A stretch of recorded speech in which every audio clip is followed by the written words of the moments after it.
You're listening to an Airwave Media Podcast. When artist Yamandu Canosa knocks on Salvador Dali's door, what happens next? Enter the world of contemporary art in a new special exhibit, now at the Dali Museum.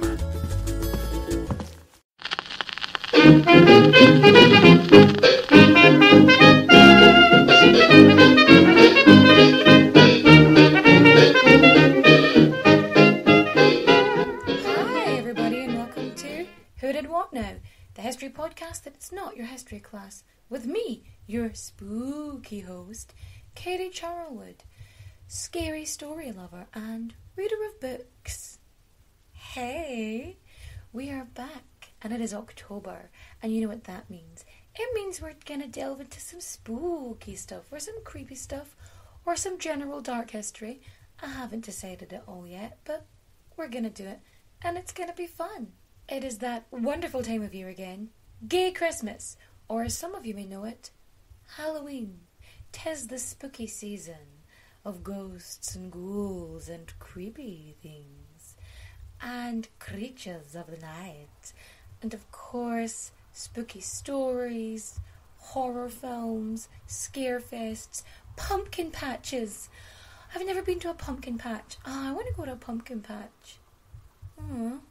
Anyway, this is my favourite time of year. It absolutely is. I love dressing up and being dramatic and going round to strangers' houses and asking them to give me something sweet. This now makes sense as to why I've made so many poor life choices. But anyway, I don't even know if I'm doing anything for Halloween or dressing up for Halloween. But I am ordering. Anyone wants to take me bobbing for apples, I wouldn't say no. Oh, but it is that time of year. I love Halloween. Oh, when it's like properly autumn as well, and you've got the crunchy leaves. You know you love it. You can start wearing mittens and hats. I look good in a hat. I actually might buy a fedora. Like, that is the point I'm at in my life, that I think I can reclaim the fedora from the Dude Bros. I think, yeah. I am very excited this week. I actually have plans. You know, it's so strange for me to have plans, but I have plans. I'm going to Sligo, gonna go see a friend. We're gonna do like a pub and grub. We're gonna go get something to eat. We're gonna go for a couple drinks. It's gonna be fun. Growing up is fun. Even though I am a 33-year-old woman, my mother wants me to send her my geolocation to her so that she knows where I am at all times. I'm like, no, mother, no. I feel like that's a level of privacy I would like to keep, thank you. Yeah, no. And because it is spooky season, I am very excited to talk about some creepy and dark stories from history, but everything you talk about is dark and weird because your history is really full of joy. Yeah, you're not wrong. Okay, yeah.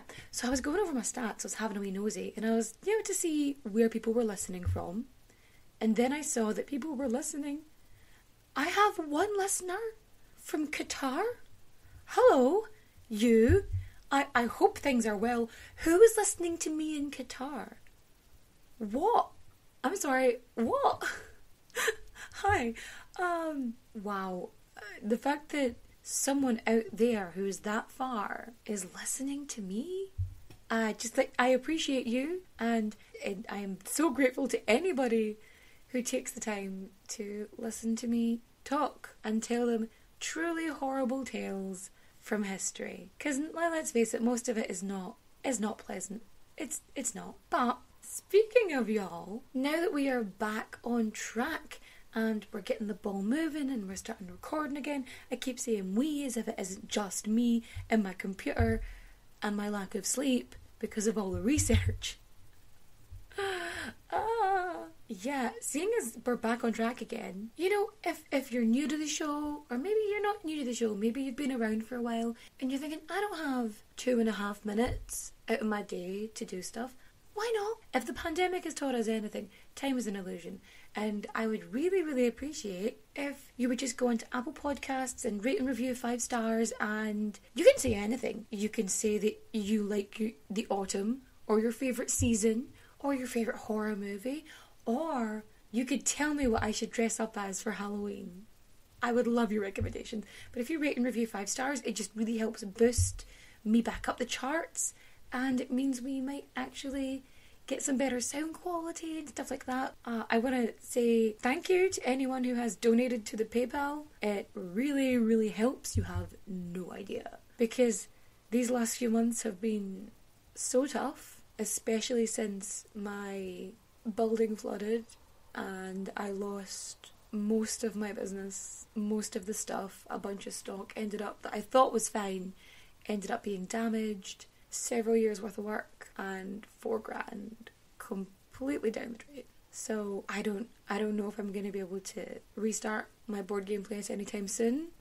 But at least I was able to get myself out the lease and not tie down to the contract and save. And my board game hub might not come to fruition this year, and with everything that happened, it's just been pretty tough. People who are donating to the Patreon and the PayPal, it means that I can still produce this. It meant that I was able to pay for the hosting and that people were able to still download or listen to this. So thank you to everyone who has contributed. You have no idea how helpful you are, and I want to thank you. I don't know what you're thinking. Quit your jibber jabber and fact me. In fact you I will. But first, we have to get our source on, so let's do it. Our sources are Vlad the Impaler, In Search of the Real Dracula, by M.J. Troll. Vlad the Impaler, The Good, the Bad and the Monstrous, by Cat Ansett. Vlad the Impaler, by Elizabeth Miller. The Reign of Dracula in 1448, by Matai Kazaku. In Search of Dracula, by Florescu and McNally. And of course our favourite websites, thesmithsonian.com and biography.com. And you know what, damn it, we may as well reference it. Bram Stoker's Dracula. When you think of October and the spooky season, we think of a few creatures. We have ghosts, werewolves, zombies, and of course, vampires. And the most famous vampire of all, Dracula. Yes, I have watched far too many Hammer horror movies, and also Bram Stoker's Dracula, starring Winona Ryder and Keanu Reeves. I've seen that too many times. It's not good. It's probably warped me somehow, but we're just gonna live with it, I think. Yep. I want to apologise for any Romanians listening who have to listen to me pronounce things terribly. I tried, but we'll see how we get on. So, the most famous vampire in the world, Bram Stoker's Count Dracula, was inspired by a man who was probably more terrifying than the legend that spawned from his existence. I'm going to put a content warning now, actually. Things are going to get very dark and very gory pretty quickly. So if you're off-put by anything horrific, including the manners in which men, women and children were slaughtered, probably best to skip this one. Okay? Cool. So, Vlad, young Vlad, baby Vlad, itty bitty Vlad, was born somewhere between 1428 and 1431 CE. We're not entirely sure when, they didn't write it down. And I know what you're thinking. Wow, we don't have an accurate birth date for a man who ruled?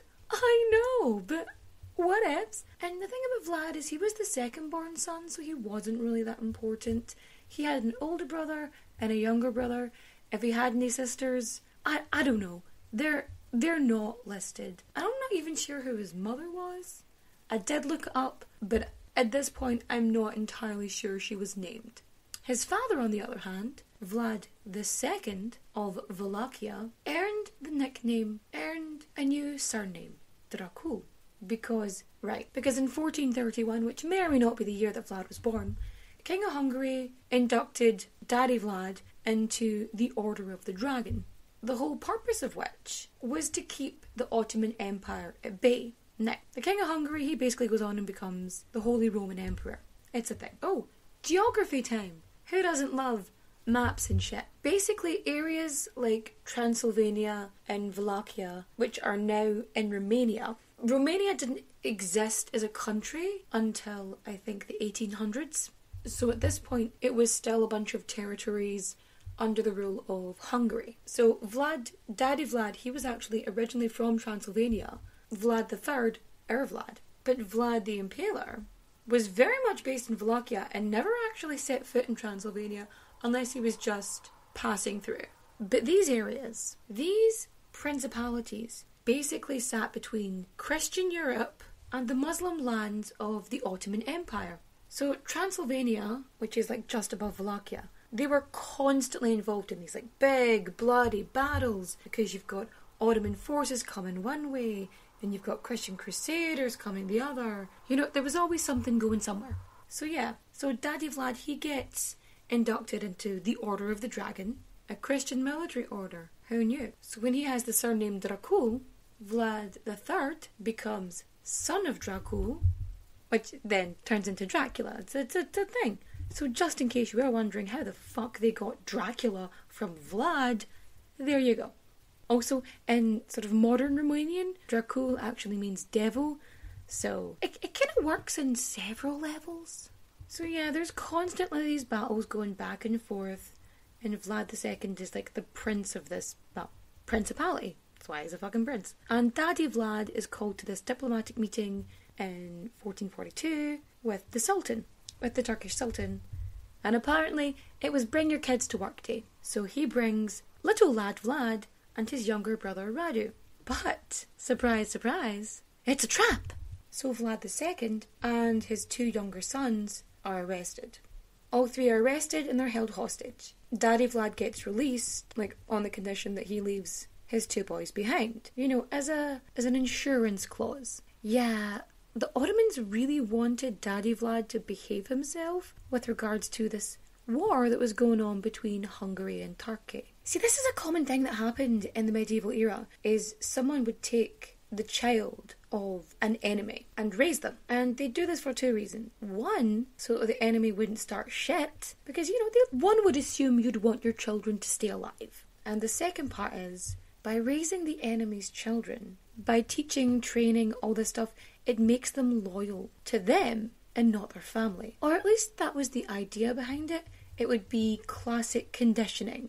Training and socialising the child to be part of that culture and those beliefs and have them more aligned with you than their family, the enemy. Under the Ottomans, little Vlad and his younger brother Radu, they get taught philosophy, science, the arts. They're having a whale of a time. They also train them to become skilled horsemen and warriors. But surprisingly enough, it wasn't all peaches and cream. Because although they are, you know, training them and stuff, at the end of the day, they're still prisoners. And there were occasions where Vlad was imprisoned and tortured and was no stranger to the punishments inflicted by the people who were raising him. And it was while he was being held in the Ottoman Empire that Vlad witnessed how the Ottomans impaled their enemies. Don't worry, it gets worse. While they're being held, so about 5 years later after they've been taken hostage, Daddy Vlad is the victim of a coup. These local warlords oust him as the ruler, take him to the swamps and assassinate him.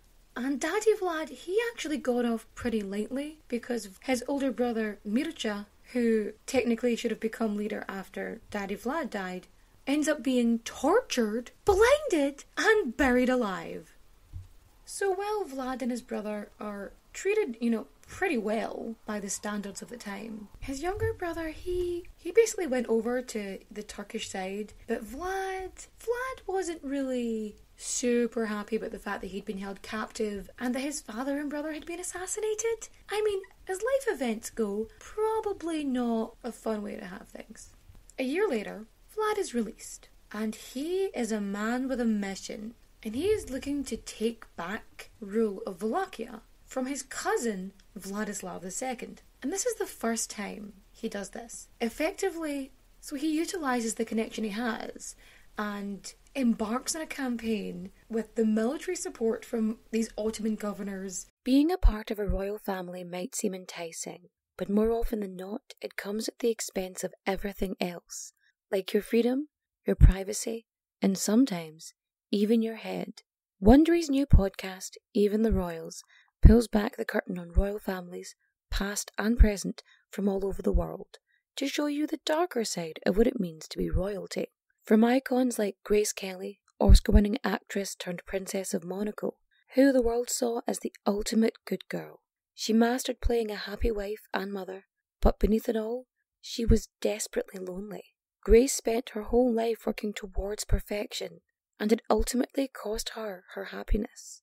Or King Ludwig II from Bavaria. He was only 18 when his father died, leaving the crown to him and a duty to rule that he never wanted. He refused to lead, and used the funds from the royal treasury to further his extreme love of opera. But this choice eventually cost him the crown and his life. Follow Even the Royals on the Wondery app or wherever you get your podcasts. You can binge Even the Royals ad-free right now on Wondery Plus. From northern Bulgaria. And lucky for Vlad, Vladislav wasn't actually there. He'd gone to the Balkans to fight the Ottomans. Unfortunately, this victory was short-lived because Vlad gets deposed after only 2 months. Because Vladislav comes back and he's got a bigger and better army. This is where history kind of gets murky. Between 1448 and 1456, we have no fucking clue where Vlad is or what he was doing. All we know is that he switched sides. So instead of, utilising and keeping the support from the Ottoman Empire, he turned his eyes back to Hungary. In 1456, this shit hits the fan. Constantinople falls and falls under Ottoman rule. Basically, putting the Ottoman Empire in a position to invade all of Europe. And Vlad is known as being incredibly anti-Ottoman, so he's already in the right place. And in 1956, Vlad meets Vladislav in battle and defeats him by cutting off his fucking head. Ends up being proclaimed the Voivode of Wallachia in 1456 by the King of Hungary. And just to ensure everyone knew where he stood, the first thing he does is he stops paying an annual tribute to the Ottoman Sultan, which was the only thing before that kept the peace really between Wallachia and then the Turks. And that wasn't the only thing Vlad did to consolidate his power. On Easter Sunday, 1457, the 25-year-old Prince Vlad III of Wallachia, he hosts a banquet on Easter Sunday. So he's throwing this big Easter celebration. He invites all the nobles of the realm, the noblemen, the boyars. He knew they would challenge his authority because, and he had a wee surprise waiting for them. And no, sorry, they were not going to go hunting for chocolate eggs. And while they're finishing off their meal, Vlad asks all the noblemen, all of this boyar class, how old they were.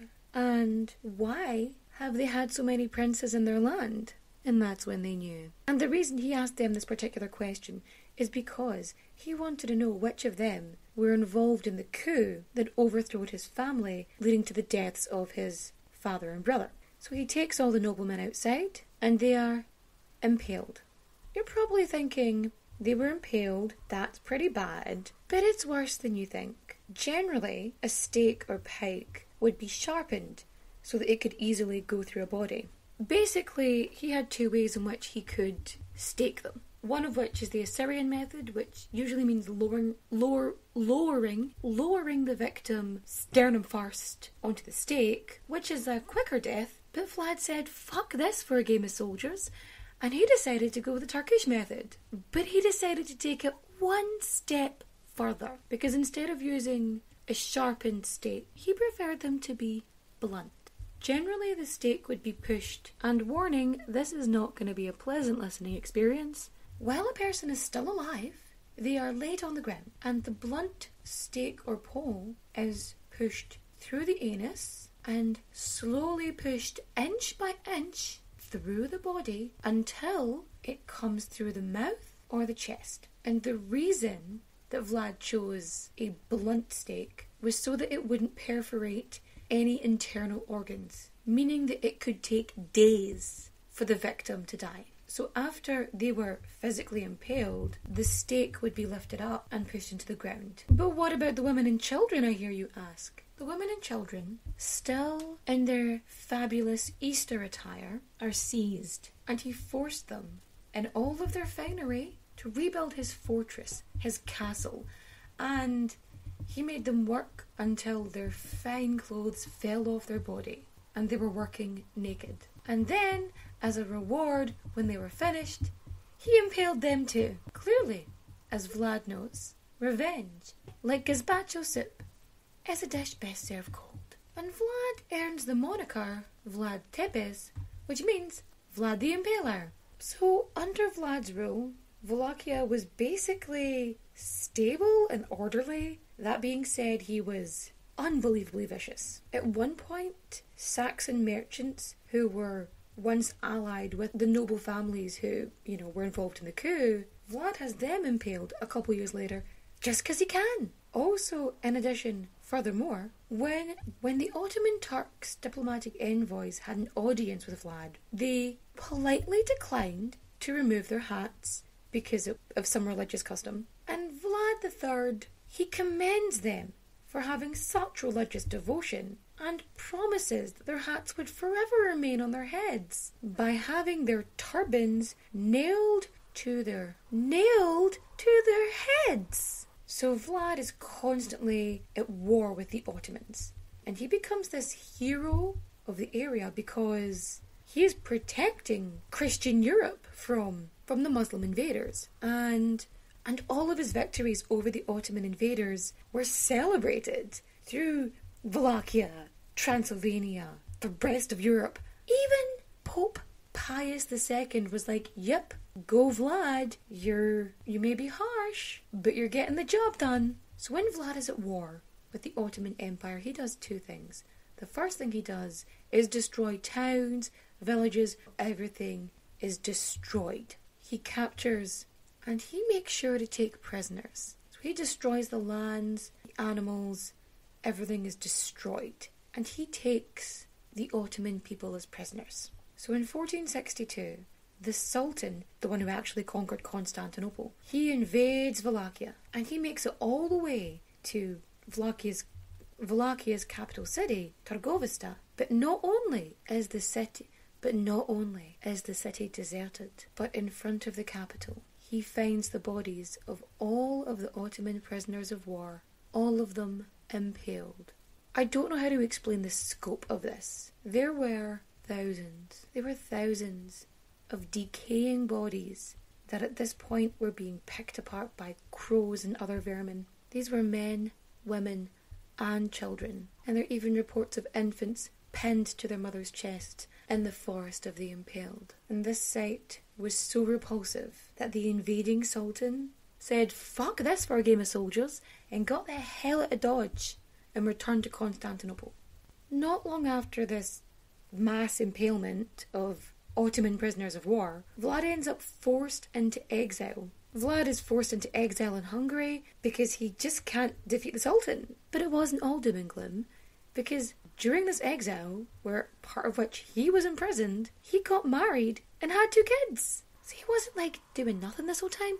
So I mean that's nice. So yeah, do you remember Vlad's younger brother Raju? He, who had been like totally into the Ottomans, he's governing Wallachia. Well, Vlad's imprisoned and exiled, but he dies in 1475, and a bunch of sort of noblemen of the area, they want Vlad back, They're like, sure, he impaled some people, but at least the trains ran on time. That is a very niche joke. So, with the help of Moldavia, Vlad retakes the throne a year after his brother's death. But again, unfortunately for Vlad, this success, like his first one, is also short-lived, because later that very year, he is marching towards, surprise, surprise, yet another battle with the Ottomans. As he's on his way there, trip-trapping along, there's an ambush, and he's beheaded. And the legend goes, and his head was taken and delivered to the Sultan in Constantinople as a trophy for him to display above the city gates. Now, what happened to the rest of his body? We don't actually know. It could be in Snagov.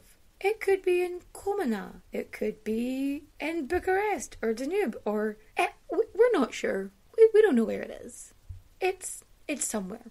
And so ends the story. And so ends the story of Vlad III, Voivode of Wallachia, otherwise known as Vlad the Impaler. So, what did we learn today? We learned that Vlad is not short for anything, nor was he ever actually involved in Transylvania, and that connection was somehow made later on, and that being cruel and harsh is fine as long as you get results. And no matter how many men, women, or children you horrifically impale, you will still find someone willing to marry you and to bear your children. Okay.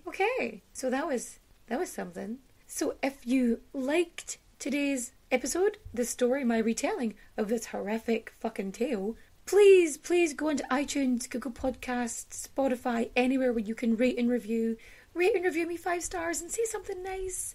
Or don't say something nice. I don't care. Say whatever you like.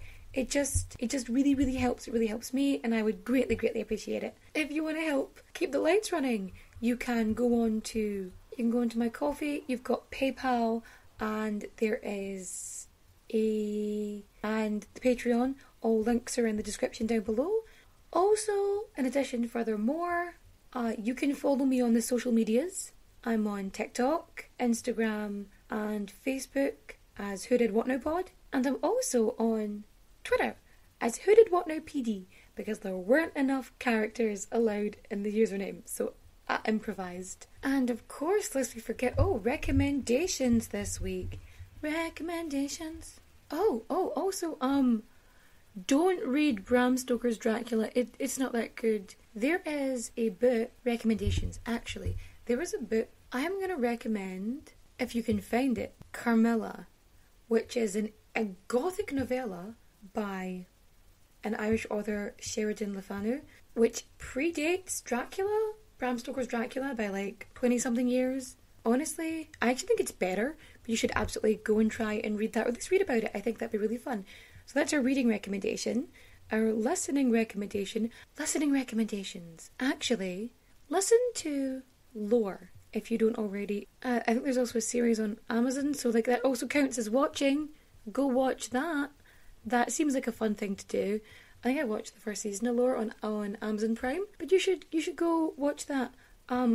Speaking of lesbian vampires, though, don't watch Lesbian Vampire Killers. We do not need to give James Corden that kind of attention. He doesn't need it. No, thank you. But I want to thank you. But it is that time again, and I want to thank you all for listening. Oh, actually, before I go, I have snail mail as well. So I've got like so like if you ever want to write anything to me, I'll write you back if you give me an address. I have a snail mail address down below if you want to send me any letters. Because penmanship is a lost art, and I'll write you back. Why not? Let's just do it. I think it'll be fun. If you've got any kind of stories you want me to cover, feel free to tweet or message or email. It's all in there. But I am gonna have to go because it is getting pretty late, and I'm gonna bid you adios, au revoir, auf Wiedersehen, my friends. Bye bye.